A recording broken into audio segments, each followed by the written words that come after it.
तो बच्चों ये क्लास 6 का फर्स्ट यूनिट का थर्ड पार्ट है, ठीक है। नाम क्या है यूनिट का? Natural resources air land and water, first unit है। इसका ये थर्ड पार्ट है, पेज नंबर 2 में आपको मिल जाएगा कि some uses of gases in air. Second part में हमने पढ़ा कि एयर क्या होता है, एयर में कौन कौन सी गैसेस कितने कितने परसेंटेज में होती है, उस वहां पे पढ़ा कि इनर्ट गैसेस भी प्रेजेंट होती है।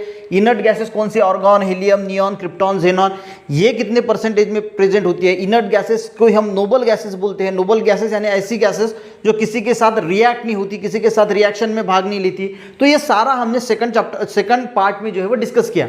अब देखेंगे कि ये जो गैसेस होती है, जो एयर में गैसेस प्रेजेंट होती है, तो उसका यूज कहां कहां पे किया जाता है, ठीक है। इसको अच्छी तरीके से समझना। तो पहली गैस कौन सी थी? नाइट्रोजन, जो 78% प्रेजेंट थी। तो ये कहां पे यूज होता है? तो help in living thing to build protein.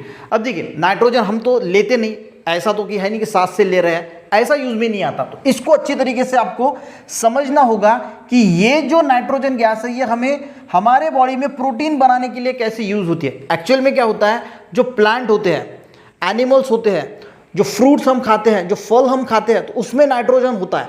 तो वो जाता है हमारे बॉडी में, और वो जो नाइट्रोजन है वो फिर यूज होता है हमारे बॉडी में प्रोटीन बनाने के लिए। समझ में आ गया? इससे फिर डीएनए, आरएनए बनता है। तो आपको थोड़ा नॉलेज होनी चाहिए। डीएनए, आरएनए आपको समझ भी नहीं आएगा, पर प्रोटीन तो आपको पता है कि प्रोटीन जो है तो इसके लिए यूज आता है। प्रोडक्शन ऑफ अमोनिया, देखिए प्लांट के लिए फर्टिलाइजर डाले जाते हैं, तो वो जो फर्टिलाइजर्स है वो अमोनिया से बनाया जाता है। यानी अमोनिया क्या है? एक फर्टिलाइजर्स है।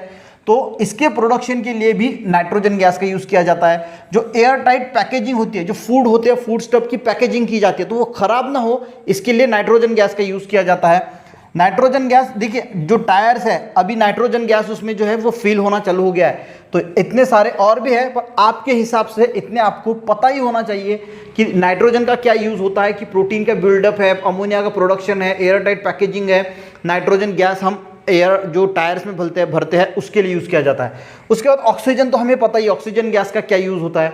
तो हमें ऑक्सीजन गैस, हम जब रेस्पिरेशन करते हैं, सांस लेते हैं, तो सारे लिविंग थिंग्स को ऑक्सीजन की जरूरत होती है। ये तो पहला यूज हो गया। और दूसरा, कंबशन के लिए, कोई भी चीज जलती है तो जलने के लिए ऑक्सीजन की जरूरत होती है। विदाउट ऑक्सीजन कोई चीज जलती नहीं।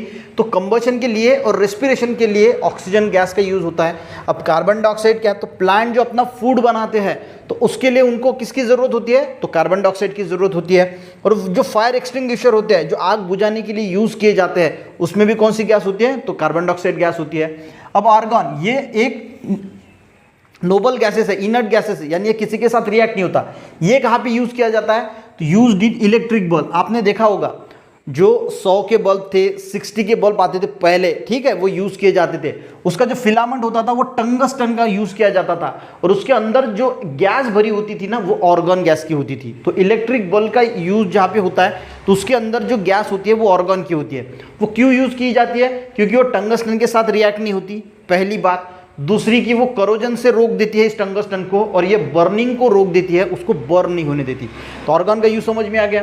देखिए ये आप अच्छी तरीके से आपके नोटबुक में लिख लीजिए और इसको अच्छी तरीके से याद कर लीजिए, बहुत इंपॉर्टेंट है, ठीक है। हीलियम, ये भी एक नोबल गैस है। इसका यूज कहाँ पे किया जाता है? Used in obtaining low temperature. अगर हमें कहीं का टेम्परेचर लो करना है तो फिर हीलियम का यूज किया जाता है। जनरेटिंग लिफ्ट इन एयरशिप, देखिए एयरशिप्स होते हैं, एयरशिप का मैं यहाँ पे फोटो दिखा दूंगा आपको, वो होते हैं। तो उसमें हीलियम गैस फिल की जाती है ताकि वो ऊपर जो है वो उठ सके, ठीक है। तो उसके लिए भी हीलियम गैस का इस्तेमाल किया जाता है। उसके बाद आता है नियॉन गैस। अब नियॉन गैस, जितने भी डेकोरेटिव लाइट्स वगैरह होती है, आपने देखी होगी एक लाइटिंग की पट्टी आती है, तो वो पट्टी हो गई, या जो भी डेकोरेटिव लाइट्स है, जो रास्ते पे लाइट्स होती है, वहाँ पे यूज किया जाता है ये नियॉन गैस, ठीक है। उसके बाद आता है क्रिप्टॉन। क्रिप्टॉन गैस कहाँ पे यूज किया जाता है? Used in fluorescent tube. Fluorescent tube यानी हम जो CFC बोलते हैं, CFL बल्ब बोलते हैं कि भाई CFL बल्ब दे दो हमारे घर, हम ज़्यादा से ज़्यादा जो बिजली का कंजम्पशन, इलेक्ट्रिसिटी का कंजम्पशन कम करते हैं। CFL यानी कॉम्पैक्ट फ्लोरोसेंट लाइट, जो फ्लोरोसेंट होता है उसी को फ्लोरोसेंट ट्यूब बोला जाता है। जो CFL है उसमें जो FL है उसका मीनिंग क्या होता है? फ्लोरोसेंट।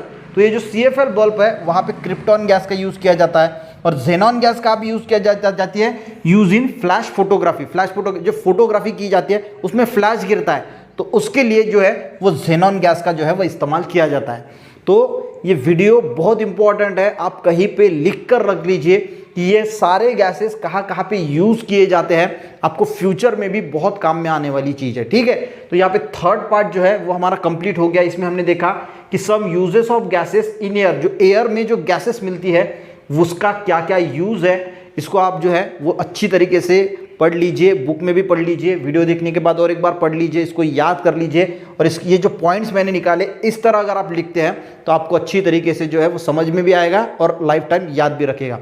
नेक्स्ट पार्ट में मिलते हैं, तब तक के लिए जय हिंद।